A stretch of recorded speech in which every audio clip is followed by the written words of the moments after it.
Adlo ng cake pa day. Oy, Birthday, Bella!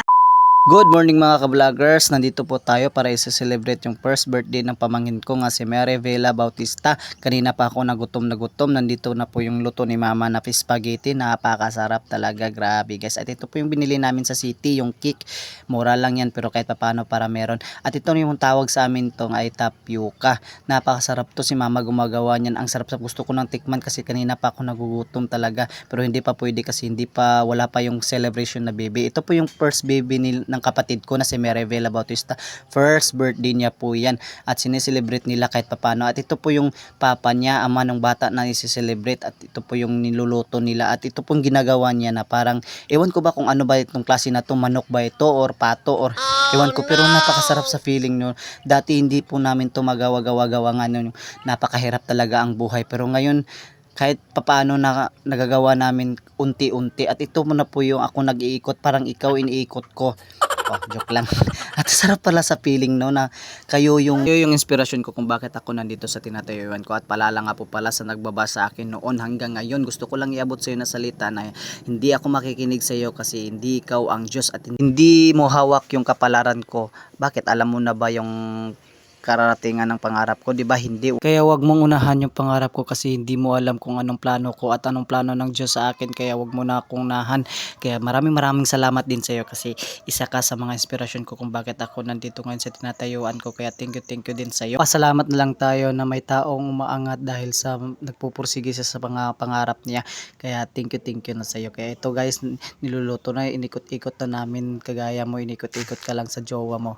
Ano daw? Ito po yung kapatid ko na na PWD na isip bata pero hindi siya mahahalata na isip bata kasi mababait naman din siya. At ito po yung mama ko na gumagawa ng ng chicken lumpia, lumpia ba to? At saka ang nilalagay niya laman niyan giniling namin to magagawa kung hindi dahil sa inyo, kaya maraming salamat po sa mga nanonood ng mga videos ko. Kahit papano nagkaroon kami ng kunting blessings dito sa first birthday ng pamangkin ko. Ito po yung pamangkin ko na magbe-birthday ngayon, happy 1 year old pamangkin. At ito po yung mama ko na kanina pa na hindi matapos-tapos kawangan yung marami na, at saka konti lang yung binibigay niya, at saka giniling yan ang mga sangkapan niyan, mga ginlagyan niya ng gulay. Ewan ko ba kung anong sikreto ni mama, napakasarap talaga pag naluto niya ng lumpia na yun. At ito po yung anak ko na tanong ng tanong sa mama ko kung anong niluluto niya. Kanina pa yan sinasabi na chicken lumpia at hindi talaga siya masarap ba yan, sabi niya.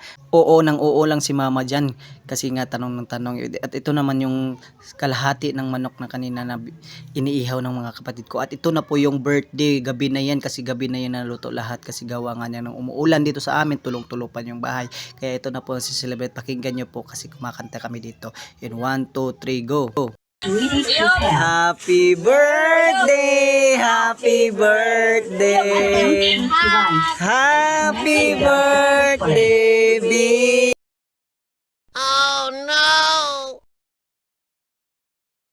At yun na nga yun guys, hindi pa nga nahihipan yung kandila, kinamot na yung cake. Masarap yan be. At ito na nga po guys, yung ama na lang ang nag-iip ng kandila kasi hindi niya maiip kasi nga gawa nga niya first birthday pa, nga bata pa at hindi pa marunong umihip. At ito na po yes, mga handaan, marami na dyan ng bata sa kilid guys. At ito yung mag-ama na nag-birthday ang anak niya. Ang swerte nga talaga ng mga bata ngayon kasi kahit papano nagkaroon sila celebrate sa birthday nila, pero kami noon napakahirap talaga, hindi namin na-experience ng mga ganitong bagay na mai-celebrate yung birthday. Talagang wala talaga kasi sobrang hirap talaga, pero hindi natin ibabase ang noon ang ngayon kasi iba talaga ang noon. Napakagandang buhay noon kasi wala tayong iniisip na problema. At ito ako, kanina pa ako ng video dito, pero ito yung sagabal ito talaga ko sa kapatid ko na tinatali yung buhok niya. Tawang-tawa talaga ako. Ito na guys, yung hinihintay ko kanina, nagutom na ako. Ito yung mga handaan namin guys. Kaya maraming salamat po Panginoon, kahit papaano nagkaroon kami ng kunting blessing galing sa iyo. Kaya maraming salamat sa inyong lahat and happy birthday pamangkin. We love you so much. God bless you to